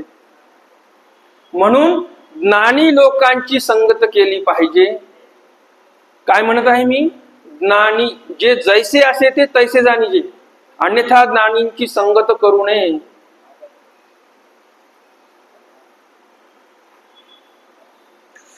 तर आत्मा ब्रह्मद्वारी राहिला, परमात्मा श्रीकृष्ण बाहेरी प्रगटला. मग परिवारू वेगळा केला दैत्य देहापासून. परिवार हा वेगळा केला दैत्य देहापासून. कर्मेंद्रियालो पवनी, ज्ञानेंद्रियालो मणी, मन पवना निरंजनी आत्मस्वरूपी. कर्मेंद्रिय हे लोपवनी. कर्मेंद्रिय हे पवनाच्या ठिकाणी लयांगत झालेले आहेत. ज्ञानेंद्रिय लोमणी, ज्ञानेंद्रिय हे मनाच्या ठिकाणी लयांगत झालेले आहेत. मन पवना निरंजनी आत्मस्वरूपी. आणि मन पवन हे निरंजनी आत्मस्वरूपी म्हणजे जे दृष्टीशी गोचर नाही. मग तुम्ही त्याला अविद्या म्हणा, अद्यमळ म्हणा, त्याच्या आश्रित हे सर्व गेलेले आहेत.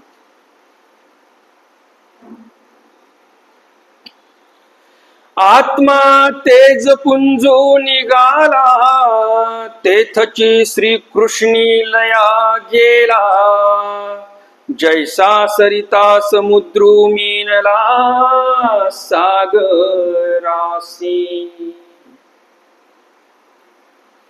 आत्मा तेज पुंजो निघाला. भगवंताच्या स्पर्शाने या आसुराचं किती जीवनाचं सोनं नाही झालं, रत्न झालेलं आहे. तेजपुंज, तेजपुंज काय असतात? रत्न असतात तेजपुंज.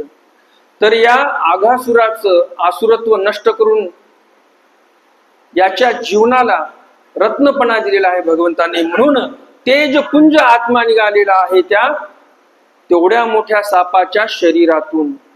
तेथची श्रीकृष्ण लया गेला. श्रीकृष्ण भगवंताच्याच ठिकाणी लयांगत झालेला आहे. जैसा सरिता समुद्रू मीनला सागरासी.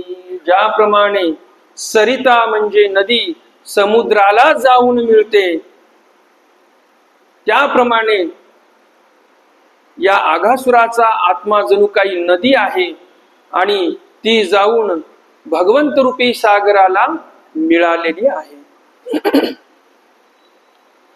भीतरी देवे काही दिनले, म्हणून प्रकाशवंत झाले. की ते विज्ञान प्रकटिले, ते महंत जाणती. भीतरी देवे काही दिनले, म्हणून प्रकाशवंत झाले. श्रीकृष्ण भगवंत ज्यावेळेस आतमध्ये गेले त्यावेळेस भगवंतांनी काहीतरी याला दिलेलं आहे, आणि म्हणून हा जो मलिन आत्मा होता याची बुद्धी कशी होती? आसुर होता तो, कंसाचा चाकर नौकर, आणि त्याची बुद्धी कशी होती?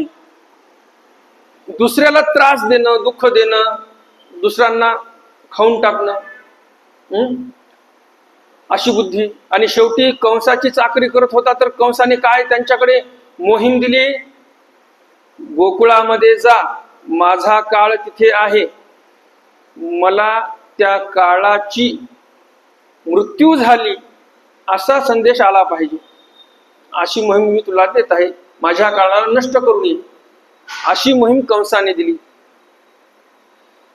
तर त्याचा आत्मा काय फार शुद्ध होता का?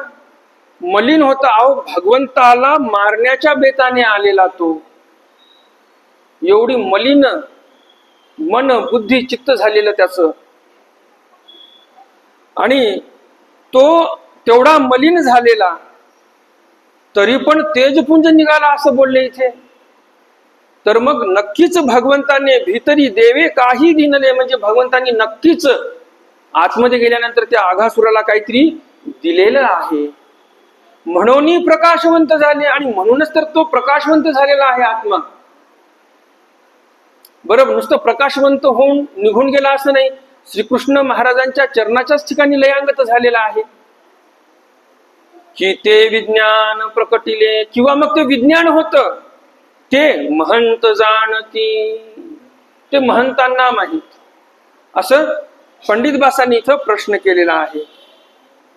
तर भगवंताच्या सन्निधानामुळे नक्कीच या जीवाच्या स्वरूपावर लागले जे मळाचे पटल आहेत, पापरूपी कर्माचे जे मळ लागलेले आहेत, ते नक्कीच धुवून जातात. आणि अशा या भगवंताचं सन्निधान ज्याला लाभलं, भगवंतच ज्याच्या उदरामध्ये गेले, असा तो जो आघासूर आहे, तो आघासूर या भगवंताच्या सन्निधानामुळेच इथे निर्मळ झालेला आहे, आत्मा तेजपुंज झालेला आहे, आणि शेवटी श्रीकृष्ण भगवंताच्याच चरणी लयांगत झालेला आहे. आघासुराचा वधू देखिला, तव सुरगणामणी विस्मो झाला, मग आनंद भरीत सकळ हे चरित्र गाते झाले. आघासुराचा वधू देखिला, कुणी पाहिला हा वध? जे आकाशामध्ये देवतागण जमलेले होते त्यांनी हे सर्व लीळा पाहिलेली आहे. तव सुरगणा, सुर म्हणजे देवता, गण म्हणजे समुदाय. तर हे जे सुरगण आहेत म्हणजे हा जो देवतेचा समुदाय तिथे जमलेला आहे, तो मणी विस्मो झाला, त्यांच्या मनामध्ये विस्मय झालेला आहे, विस्मित झालेले आहेत ते. मग आनंद भरित सकळ हे चरित्र गाते झाले, मग ते आनंद भरित झालेले आहेत देवाचं चरित्र पाहून.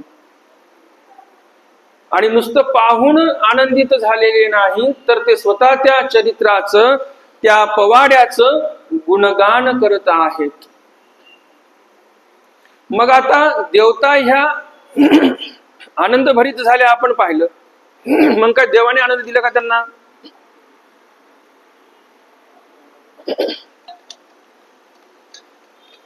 जे भगवंत आहेत, भगवंताकडे जे आनंद आहे तो आनंद दिलाय का? नाही. जो देवतेकडे आनंद आहे, जे देवतेकडे पंच प्रकार असतात, ज्ञान, सुख, सामर्थ्य, ऐश्वर्य, प्रकाश, हे पंच प्रकार असतात. यामध्ये जे सुख आहे हेच सुख ह्या देवता घेत असतात. आणि जेव्हा केव्हा ईश्वराची लीळा पाहतात त्यावेळेस हेच सुख त्यांचं द्विगुणित होत असते. देव त्यांना आनंद देतात असं होत नाही. कारण जर देवतेंना जर देवाला आनंद देता आला असता तर मग या देवतेंचंही मुंचन देवाने केलं असतं, देवतेंनाही मोक्ष दिला असता. परंतु देवता ह्या नित्यबद्ध आहेत, त्रिगुणामध्ये बांधलेल्या आहेत. त्यामुळं हे जे बंधन आहे, बंधनाचं नावच आहे नित्यबद्धा. नित्य म्हणजे काळत्रयी नाश नाही, भूत भविष्य वर्तमान यामध्ये कधीही त्या बंधाचा नाश होऊ शकत नाही. अशा त्या नित्यबद्धा त्रिगुणाच्या वेणीमध्ये बांधलेल्या आहेत, रजतम सत्वाच्या वेणीमध्ये बांधलेल्या आहेत. आणि म्हणून यांना परमेश्वराचा आनंद होऊ शकत नाही. यांना जे सुख आहे यांच्याकडे पंचप्रकारातील तेच सुख द्विगुणित होते. परमेश्वर आनंद कोणाला देतात? जे त्यांचे भक्त आहेत त्यांना आनंद देऊ शकतात. ते भक्त अधिकारी आहेत, पण देवता अधिकारी नाहीत. देवाच्या आनंदाला देवता अधिकारी नाहीत हे तर सत्य आहेच. पण ज्यावेळेस भगवंत भोजन करायचे, रानामध्ये जंगलामध्ये काला करायचे सर्व गोपाळांच्या शिदोऱ्या मिळून, त्या गोपाळ काल्याचा एक कणही त्या देवतेला जाऊ देत नव्हते. आनंद तर फार दूरची गोष्ट झाली. जे गोपाळ काला खात होते आणि त्या गोपाळांना आनंद होत होता, त्या गोपाळांची योग्यता अधिक आहे देवतेंपेक्षा. कारण भगवंत म्हणतात हा प्रसाद देवतेला मिळू नये, कारण ते त्या योग्यतेचे नाही. तर आपलं जीव स्वरूप जे आहे ते एवढं योग्य आहे, सर्वाधिकारी आहोत आपण. आपल्याला नरकाकडेही जाता येते, स्वर्गाकडेही जाता येते. पण विषय असा आहे, नरकाकडे जाणे म्हणजे उताराची वाट आहे, आणि मोक्षाकडे जर जायचं म्हटलं, नित्यमुक्ती कैवल्य पद प्राप्त करायचं असेल तर मग कैवल्य हा काय आहे? कैवल्य हा दुर्ग आहे. दुर्ग म्हटलेला आहे कैवल्याला. दुर्ग कशाला म्हणतात? जे दुर्धर आहे चढण्यासाठी. हरिश्चंद्रगड ज्याप्रमाणे जे दुर्धर आहेत ते दुर्ग. तर कैवल्य दुर्ग सर करणं काय सोपं आहे का? चढच चढ आहे, कष्टच कष्ट आहेत. एखादा मोठा टोळगोटा आहे असं समजून घ्या. ते टोळगोटा म्हणजे आपण जीव आहोत, आणि आता आपल्याला कैवल्य दुर्गावर जायचं आहे. फार उंच चढाई आहे, आणि आपण या जन्मामध्ये येऊन, मनुष्य जन्मामध्ये येऊन प्रयत्न चालू केलेले आहेत या जीव स्वरूपाला तिकडे ढकलण्यासाठी. आता तो टोळगोटा कसा आहे? गोल आहे एकदम. आपण चढाईला लावला, देवधर्म चांगला आहे तोपर्यंत आपला दगड वर चढत आहे. परंतु जसा देवधर्म कमी झाला तो दगड काय येणार? खाली येणार. कारण खाली जाण्यासाठी कष्ट लागत नाहीत. तसं पाप कर्म करणे, नरकाकडे जाणे, अधोगती करून घेणे यासाठी कष्ट लागत नसतात. पण जर आपल्याला उंच ठिकाणी पोहोचायचं आहे तर मात्र भयंकर कष्ट लागणार आहे. एका दिवशी कष्ट केले म्हणून जमत नाही, वारंवार कष्ट पाहिजेत. त्या टोळगोट्याला जर आपण म्हटलं की आता इथपर्यंत आलेला आहे, टोळगोटा म्हणजे काय सांगितलं मी? आपणच. तर आपण अर्ध्या रस्त्यामध्ये गेलो आणि म्हटलं आता काही नाही बाबा, बस झाला, आता यापेक्षा आपल्याला काही होत नाही, आपण हात सोडले, तो टोळगोटा कुठे जाणार? सरळ येऊन खाली दरीमध्ये कोसळणार, आणि मग पुन्हा दरी मधनं वर काढणं अवघड आहे. आता दरीमध्ये कोण पडतात? हे ज्यांना प्रमाद आक्षेपला तो गडदऱ्यात पडला. तर प्रयत्न सोडले नाही पाहिजे. जेवढं जमेल तेवढं केलं पाहिजे. निर्वेदकार दायंबास म्हणतात, गरुडा तिही लोकी गमन, एरी पक्षी कुळी काही न करावे उत्पवन, तैसे आचाराचे अनुसंधान, न सांडावे तापसी. सांगण्याचं तात्पर्य काय आहे त्यांचं? गरुडाला तिन्ही लोकांमध्ये गमन आहे. मग आता बाकीचे जे पक्षी आहेत छोटे मोठे, ते काय म्हणतात का, अहो गरुड जो आहे तो तिन्ही लोकांमध्ये गमन करतो. मग बाकीचे जे छोटे पंख असणारे पक्षी म्हणतात का, जर उडायला जमेल तर तिन्ही लोकांमध्येच उडायचं, नाही तर उडायचंच नाही, असं म्हणतात का? ते नाही. गरुडा तिही लोकी गमन, एरी पक्षी कुळी काही न करावे उत्पन्न.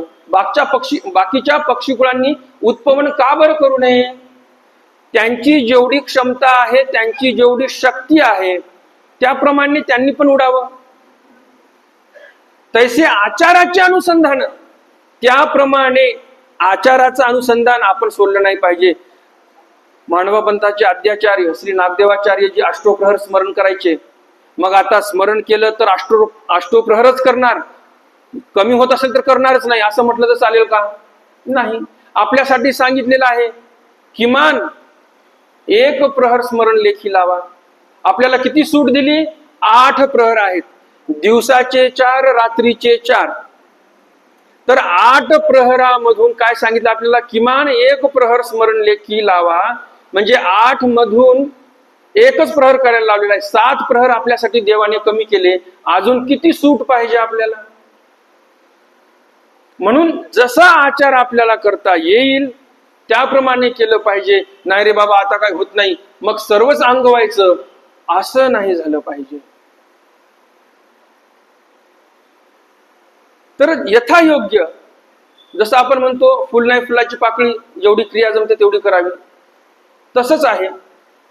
आपल्याला आटन विजन भिक्षा भोजन एकदम गावोनी गावा जावे वगैरे वगैरे असं काही जमत नाही. एखाद्या आश्रमामध्ये राहावं, आजूबाजूचे 4 घरं आहेत, दररोज 1-2 घरं मागून यावेत. हे जे संन्यासी आहेत त्यांच्यासाठी सांगतो. जे संन्यास धर्म स्वीकारलेले आहेत त्यांच्यासाठी सांगितले किमान 1 प्रहर स्मरण लेखी लावा, दररोज भिक्षा मागा, तुम्हाला मोक्ष मिळेल, याची शाश्वती झाली तुम्हाला. पण आपण जर म्हटलं की नाही आटन विजन सर्व स्वामीच्या वचनाप्रमाणे झालं तरच ठीक आहे, तर तसं जमणार नाही ना. प्रत्येकाचे अधिकार वेगळे असतात. प्रयत्न तर केला पाहिजे माणसाने, प्रयत्नांती परमेश्वर आहे, बरोबर की नाही. पण मला एवढं जमतच नाही, होते तेवढं. म्हणजे एखादा व्यक्ती आहे 2 प्रहर स्मरण लेखी लावू शकतो, परंतु आळस आहे अंगामध्ये, तो 1च प्रहर लेखी लावत आहे, असं जमत नाही. जेवढं करता येईल तेवढं केलं पाहिजे, तेवढा अंतरायोग कमी होईल पुढं. मग आनंद भरित सकळ हे चरित्र गाते झाले. सर्व देवतागण आनंदाने भरित होऊन चरित्र गात आहेत भगवंताचं. सन्निधी उद्धरिली तृणचरे, एके मुक्ती पावविली वैरे, भगता काही दिधले उदारे, ते श्री कृष्णोची जाणे. सन्निधी उद्धरिली तृणचरे, सन्निधानामध्ये भगवंताच्या जे तृणचर होते, म्हणजे तृण म्हणजे गवत, ते गवत चरणारे म्हणजे जे वासरं आहेत गायींचे. कारण गोपाळांना काय काम दिलेलं आहे? गायींचे वासरं चारून आणणे हे काम दिलेलं आहे. तर जे तृण चरणारे आहेत त्यांचाही उद्धार झाला देवाच्या सन्निधानामुळे. एक मुक्ती पावविली वैरे, जे वैरी लोक आले होते, पुतना, बांबळभट्ट, तृणावर्त, शक्तासूर, बगासूर, केशी, आघासूर, नको नको ते असुर आले, त्यांचाही उद्धार केला देवाने. ते वैरी होते तरी पण देवाने काय केलं? उद्धारच केलेला आहे त्यांचा. भगता काही दिधले उदारे, ते श्री कृष्णूची जाणे. आणि जे देवाचे भक्त आहेत त्यांना त्या भगवंताने काय दिलं ते त्या भगवंतालाच माहिती, ते तुम्ही आम्ही सांगू शकणार नाही. जे श्री कृष्णाची या जवळिका, अवधिसी कृमी कीटका, ते सणी नाही सनकाधिका, ब्रह्म सुख. जे श्रीकृष्णाची या जवळिका, श्रीकृष्ण भगवंताची जवळीक केली, त्यामुळे काय झालेलं आहे? अवदिसी कृमी कीटका. अवदिसी, अव म्हणजे वाईट, दिस म्हणजे दिवस. जे नरक योनीमध्ये कृमी कीटक आहेत त्यांच्यासाठी काय आहे? अवदिस आहे. परंतु अवदिसी या कृमी कीटकांना जे ब्रह्मसुख होत आहे ते सनी नाही सनकाधिका. सनकाधिकांना पण सणाच्या दिवशी ते सुख नाही. जे सुख अवदिसी या कृमी कीटकांना भगवंत देत आहेत. श्रीकृष्ण भगवंत ज्यावेळेस यमुनेच्या तीराच्या बाजूने चालायचे, श्रीकृष्ण भगवंताची सावली त्या यमुनेच्या जळामध्ये पडायची. श्रीकृष्ण भगवंताचं दर्शन घेण्यासाठी जे जलचर होते ते सर्व वर यायचे, त्या सावलीने चालायचे आणि भगवंताचं दर्शन घ्यायचे. एवढं आकर्षण भगवंताच्या श्रीमूर्तीचं जलचरांनाही होतं, तृणचरांनाही होतं, मनुष्यांना पण होतं, स्त्रियांना पण होतं. एवढंच नाही तर स्थावर जे आहेत, वृक्ष, लता, वेली, यांना पण आकर्षण होतं. ते सनी नाही सनकादिका ब्रह्मसुख. सणाच्या दिनी पण सनकादिकांना तेवढं सुख नाही. तेवढं सुख भगवंतांनी इथे अवतार धारण केलेला आहे, म्हणून या कृमी कीटकांना पण ते सुख भेटत आहे. म्हणून म्हणतात एकदा परमेश्वर अवतरले की दानाचं मोगर सुल असते, घाया घाया दान देतात देव. सदैव तेथची तिर्यंचे जया दर्शन अच्युताचे, जे जीवन उद्धवादिकांचे म्हणे मुनिकेशी राजू. सदैवे तेथीचे तिर्यंचे, मनुष्य देहा खालुते ते तुके तिर्यंच, जया दर्शन अच्युताचे. अहो त्या अच्युत अशा परमेश्वराचं दर्शन त्या तिर्यंचाला झालेलं आहे. पशु पक्षी जलचर या सर्वांना दर्शन होत आहे. जे जीवन उद्धवादिकांचे, उद्धवदिक म्हणजे काय? उद्धव म्हणजे उद्धवदेव आले. अधिक पदामध्ये कुंती औसा आल्या, किंवा श्रीकृष्ण भगवंत म्हणजे ज्या भक्तांचा प्राण होता असे जे भक्त आहेत, असे सर्व भक्त आले. त्यामध्ये उद्धव अधिक पदामध्ये सर्व आले. तर जे भगवंत उद्धवादिकांचं जीवन आहेत ते भगवंत इथे दर्शन देत आहेत तिर्यंचाला. आणि त्या तिर्यंचाचं दैव काय वाखाणावं, ते तर सदैव आहेत, दैववान भाग्यवान आहेत, कारण त्यांना दर्शन अच्युताचं होत आहे. वधिला अघासुरू देवी केला जय जयकारू, मग सपूजितू श्री कृष्णू सपरिवारू, आले वृंदावनासी. वधिला अघासुरू, तो जो अघासुर होता त्या अघासुराला मारलं. देवी केला जय जयकार, सर्व देवांनी जय जयकार केला देवतांनी. आणि मग सपूजित श्रीकृष्ण सपरिवारू आले वृंदावनासी. सपूजित असे भगवंत वृंदावनाला आलेले आहे. आजच्या आपल्या ज्ञानसत्राची वेळ इथे संपलेली आहे. दंडवत हो.